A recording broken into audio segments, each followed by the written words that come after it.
So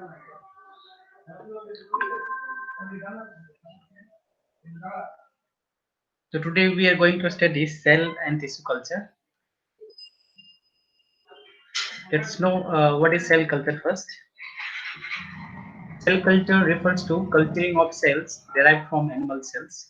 We can also culture cells from the plant cell, but here we are talking about uh, the, the cell from the human origin. We are talking from the cell from the animal origin.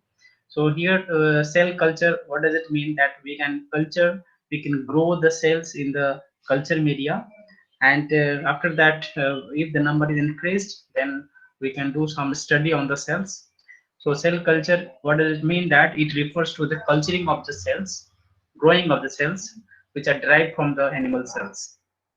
In cell culture, cells are grown under controlled condition.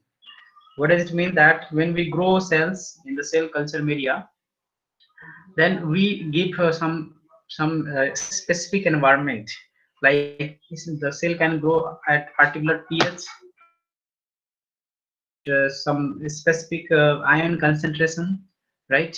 And we need to give some nutrients, some supplements like vitamins, minerals. Okay, so Ross Harrison, who in 1907 first he was successful in growing cell culture at first time, and then Rocks in 1885 the first time uh, has grown the embryonic chick cells in and this two scientists has given contribution in cell culture media, okay, or cell culture technique. So cell culture was first successfully grown in 1907, and again the embryonic chick cells was maintained in a cell culture in again in the 1885 by Rocks. Major area, if you talk about the major area where the cell culture is utilized or required, so let's know what are the major area where we use a cell culture technique. So we use a model system while cell culture studies. So model system, like we can prepare like studying basic cell biology. When we study the cell biology, the biology of the cells, like if you want to study the metabolic process, if you want to study the respiration, digestion, everything, so you can make a model of the cell in a culture media, and you can study the biology of the cells. And next we can do like interaction between disease causing agent and cells. So that interaction between disease causing agent and the cells we can study in the culture media in the lab in a test tube. So what is the effect of disease causing agent on the cells, that kind of interaction we can study in a culture technique. Effects of drugs on cells. If you have discovered any drugs, okay, or if you have any drugs, so what are the effects of the drugs on the cells, the body cells. So the usually drugs are usually designed, formulated for the treatment of any particular disease. So if a patient take a drugs, so what are the effects of the drugs on the body cells? So we can study the effect of drugs on the body cells. Then we can process and trigger the process and triggering of aging. What does it mean? That the cells has a specific lifespan. So if you want to see the lifespan of cell, you can study through the cell culture model. Or if you want to see the aging process, if you put some chemical, if you expose the cells with some chemicals, so we can see that how cells are progress to aging process. Aging process means the cells complete is the cell become very older very soon. Okay, so the cell progress to the aging process with the help of maybe some of the activators or inhibitors. Okay, so here we can prepare a culture model system with the help of cell culture media or cell culture technique, and then we can see the aging process in the cell in a test tube. Similarly, we can see the nutritional studies, like how much the cell require carbohydrate, how much cell require lipid, proteins, vitamins, minerals. So that nutritional studies you can study in a model system of a cell culture, and we can know that what will happen, if there is a deficiency of any nutrients in the cell. Okay, so we can study the nutritional studies in the model system of cell culture. Similarly, we can study the toxicity testing. Okay, if you want to perform the toxicity testing, what does it mean? That toxicity testing is a the process in which we see the effect of some toxic compounds on the cells. Okay, so at what level does the compound become toxic to the cells? So that kind of things we can understand in the cell culture technique process. So here we study the toxic effect of new drugs also. When we invent a new drugs, so at that time we can see that at what level the cells, the compound, the drugs become toxic to the cells. Because if the cells are toxic to the nephron, if the cells are toxic to the liver, if the cells are toxic to the brain cell or neuron cell or heart cells, so that toxic effect you can see in a different culture media or in different culture cell culture model. We can also use cell culture in a cancer research, right? Cancer research, where we can convert the cell into the cancerous form, and we can prepare a medication, and we can treat the cell with the cancer cell with the that particular drugs. That is the drugs working properly, or the drugs are required to be increase the dose, or the drugs are required to be decrease the dose. So that kind of research we can do on the cancerous cells. So this cancerous research require a model of cell culture, okay, on which we can convert some of the cells into the cancerous cell, and after transforming the normal cells into cancerous cells, then after we can see that how can we kill the cancerous cells by using some medical drugs. Okay, so cancer research also require cell culture model or cell culture technique. Study the function of various chemicals, virus, and radiation to convert normal cultured cell to cancerous cells. So here in the cancer research, we also see the function of various chemicals, which are like a mutagen. Okay, so you can see that that it is that chemical a mutagen. So that how can we confirm it? So we can do that the effect of that chemical in the cell culture technique, and we can see the changes in the cell. Okay, changes in the cell size, morphology, everything when we interact with the chemical with the normal healthy cells.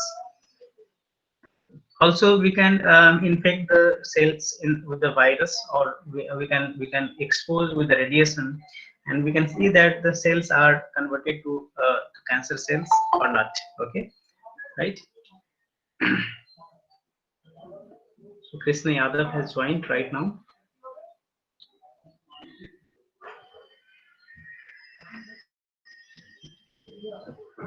So these are the major areas we have studied: model system, toxicity testing, then cancer research.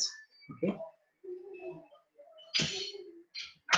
we can also study the virus. So virology means study of virus.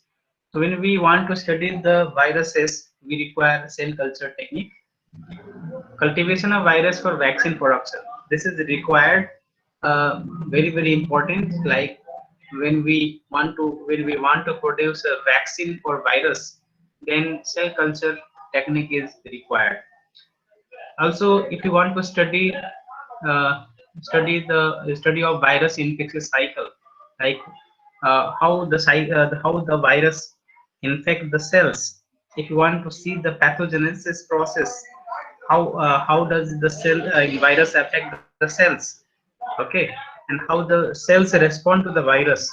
So the virus and the cells interaction through infectious virus infectious cycle we can study in the cell culture. The example of the viruses where we usually use cell culture like polio, rabies, chickenpox, hepatitis B, and measles. These are most commonly used viruses that uses cell culture method to study their virus infection cycle or to study the production of vaccines, right? Gene therapy also we can replace non-functional gene with a functional gene in a cell.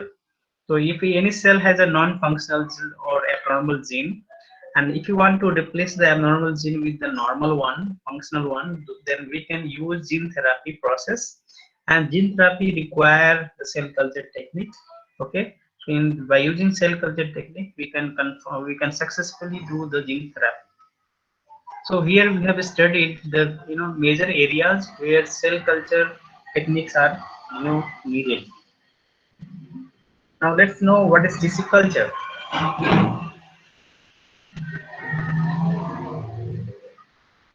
In vitro cultivation of cells, tissue, and organs. So tissue is what is made up of cells, and the group of tissues makes the organs. So cultivation of the cells, tissues, and organs is what it comprises tissue culture. And what are the requirements for tissue culture? What do we require actually? We require optimum temperature, which can be provided by the incubator, and we require culture media, okay, that contain cell nutrients and growth factor. And we there are different types of tissues are grown in culture media. Okay, different types of tissues are grown in the culture media, and let's know about this. These are the requirements: optimum temperature, culture media containing cell nutrients, and the growth factor. So nutrients is very, very important in this culture media, and even the growth factor is also very, very important. Okay, so nutrients along with the growth factor at a particular temperature, at particular pH, the tissues, the cells can grow properly. The different types of tissues are grown in culture medias are like connective tissues can be grown, skeletal tissues, cardiac tissues, epithelial tissues, and different types of tumor cells can be grown by using the culture media. Okay, let's know what is primary culture. What is primary culture? So in primary culture, cells are surgically or enzymatically removed from an organism and placed in a suitable environment to grow. So suitable environment, what does it mean? Suitable environment means it's the environment which favor the growth of the cell, and also it favored the multiplication of the cells, right? So cells are surgically or enzymatically removed from an organism. So this is the word. First of all, the cells are taken out of the body. Okay, maybe surgically you can take, or maybe we can enzymatically we can separate the cells from the tissues, and then we can place them in a suitable environment where there is a proper nutrients are there, where the proper growth factors are available, where the temperature and pH is maintained. Okay, so at a suitable environment, those cells are placed, and then they can be easily they started to grow. Now, cells in primary culture have a finite lifespan. Okay, this is what the typical characteristic of a primary culture. That the cells in a primary culture have a finite lifespan. Means it has a limited lifespan. Okay, and the primary culture contain a very a heterogeneous population of cells. Okay, what does it mean? That when we grow cells and when it is a primary culture, it means it has a mixed population of cells. Okay, heterogeneous population means it is a mixed population. It has a mixed population of cells, and treated by proteolytic enzyme. This primary culture usually they are treated by proteolytic enzyme which separate the cells from each other, because when they grow they adhere with each other. So that can be separated. The cells can be separated by use of trypsin, which is a proteolytic enzyme. And let's know what is cell lines now. What is cell lines? Cell line is a product of immortal cells that are used for biological research. Now, if you compare the cell lines with the primary cell culture, so primary cell culture has a finite lifespan. Okay, but cell lines is a product of immortal cells. What is immortal cells? Which cannot die. Okay, it can continuously grow and multiply, but it cannot die.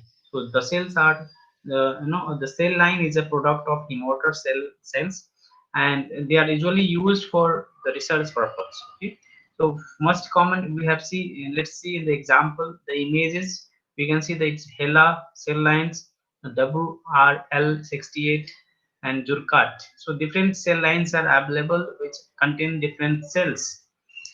Cell lines are basically immortal when cells turn into cancerous. Okay, so basically cell lines, what we talk that they are immortals.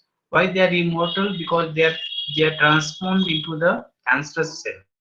Okay, so once the cells are transformed into a cancerous cell, then the cell become immortal. Okay, the cells can continue division indefinitely. Means if there is no any limitation for the multiplication of the cell.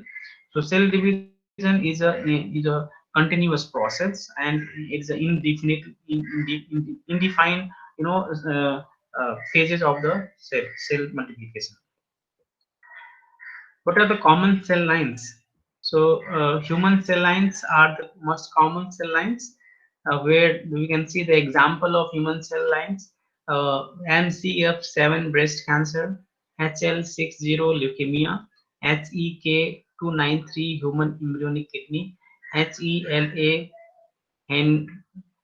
Henrietta lacks. So these are the one example of the human cell lines. So you can remember few of them, and primate cell lines which are other than the human. So for example, it's a Vero African green monkey kidney cells. Next is a COS7 African green monkey kidney cell. CHO from hamster, and SF9 and SF21 from insect cells. So these are non-human cell lines which are derived from monkey, hamster, insect, right? And we can prepare the cell lines accordingly. Uh, these are the cell line you can see, okay, and origin of taken, okay. The 3T3 is taken from the mouse, and basically the type of tissue is a connective tissues, and where we get the cell is a fibroblast, which where growth in suspension. No, there is no growth in suspension.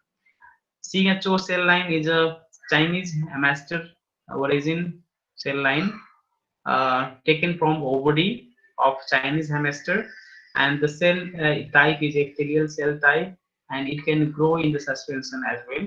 Similarly, BSK21 usually derived from Syrian hamster, and taken from kidney, the fibroblast, and it can grow in the suspension. The HeLa is a human cell lines. The origin is a cervical carcinoma. So from cervical carcinoma, the cell lines HeLa can be prepared, and the cell cervical carcinoma, the cell is basically typically the present is a epithelial cell, and this HeLa cell lines has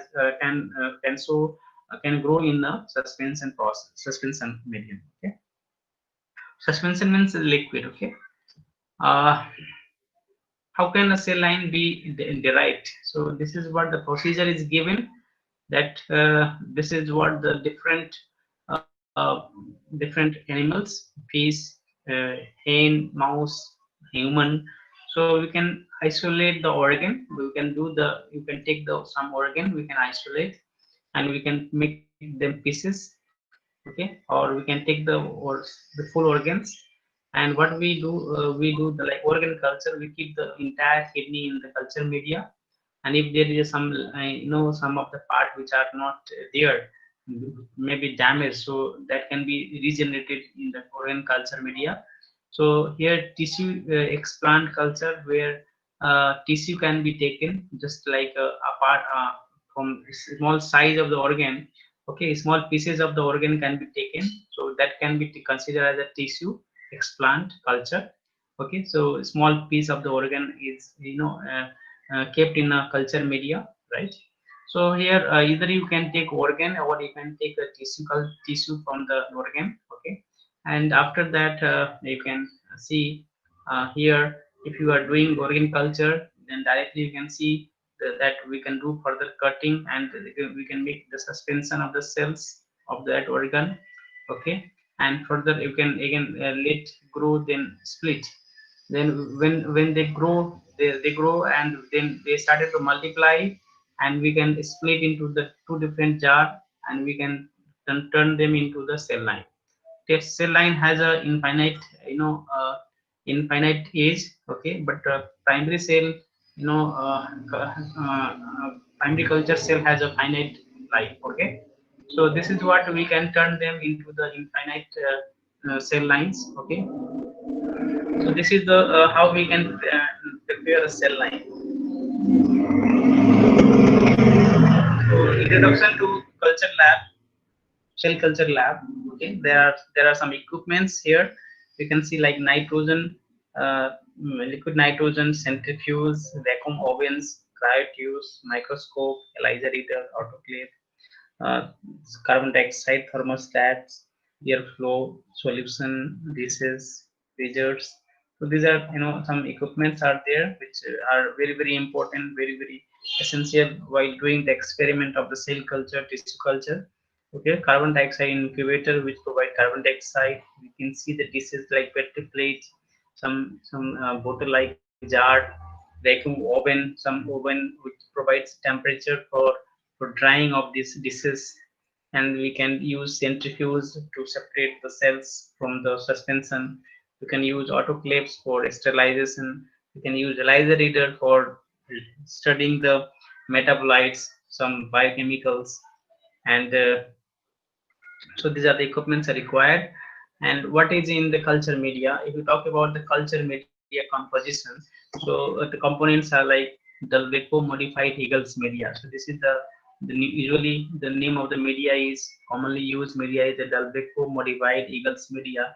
In short, we say DMEM, and it contains glucose, some proteins, and essential salts. It contains a pH indicator. So pH indicator is there, which is named as a phenol red, and media looks pink red at pH 7.2. So this pH indicator gives uh, uh, gives us about some information about the particular pH of the culture media. So when the cell grow, because of the cell growth, the pH may changes, and changes in pH may can change in the color of the color growth media. Okay, so normally the phenol red color is 7 point at phenol red is pink red or red at 7.2 pH. When the bacteria grow, sorry, not when the cell grow, at that time the pH may decreases because of utilization of nutrients and production of the lactic acid, acetic acid, or other organic acid. So acidic, when there is a acidic pH, so the color of the media become yellow or orange, okay, which indicate the good cell growth, or sometimes it may show the bacterial growth as well. And when the cell usually when the pH becomes basic pH, so the color of the media become purple. So it means there is no cell growth and there is no enough carbon dioxide. So this color, this indicator, phenol red indicator, gives us idea about that either the cell is growing, if there is a bacterial growth, or if there is no cell growth, or if there is no carbon dioxide being supplied. So the color of the phenol red turns to different color at acidic and basic condition. Antibiotics we can aid in the culture media, penicillin and streptomycin. The purpose of this antibiotics addition is we can prevent bacterial contamination when there is bacterial growth. So we can inhibit bacterial growth by the use of the antibiotics. Penicillin and streptomycin are most commonly used antibiotics. Then we can add salts and buffers. So they stimulate the in vivo environments. So similar to in the in vivo environment, in vivo means inside the cell, in vitro means inside the tube. Okay, so whatever the cells are present in our body, in whatever the salt and buffer concentration means what the salt and pH and ionic concentration is required for normal growth of the cells. So salts and buffer maintain the cells environment like whatever they are present in our body.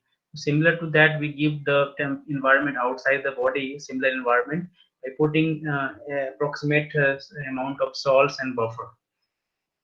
So these what we studied, that these are the the components present in the culture media. There are other components also, like serum we can eat in the culture media, like portion of blood after the cells and fibers have clotted. So this is what we get the serum, that when we make the blood clot, then after that the liquid part of the clotted blood is what we call them as a serum, and we can take the serum from the cow, horse, and sheep, and we can add aid to the media, which acts as a nutrient source for growing the cells. So serum acts as are added to the media, and here it acts as a source of nutrients, and they help in the growing of the cells.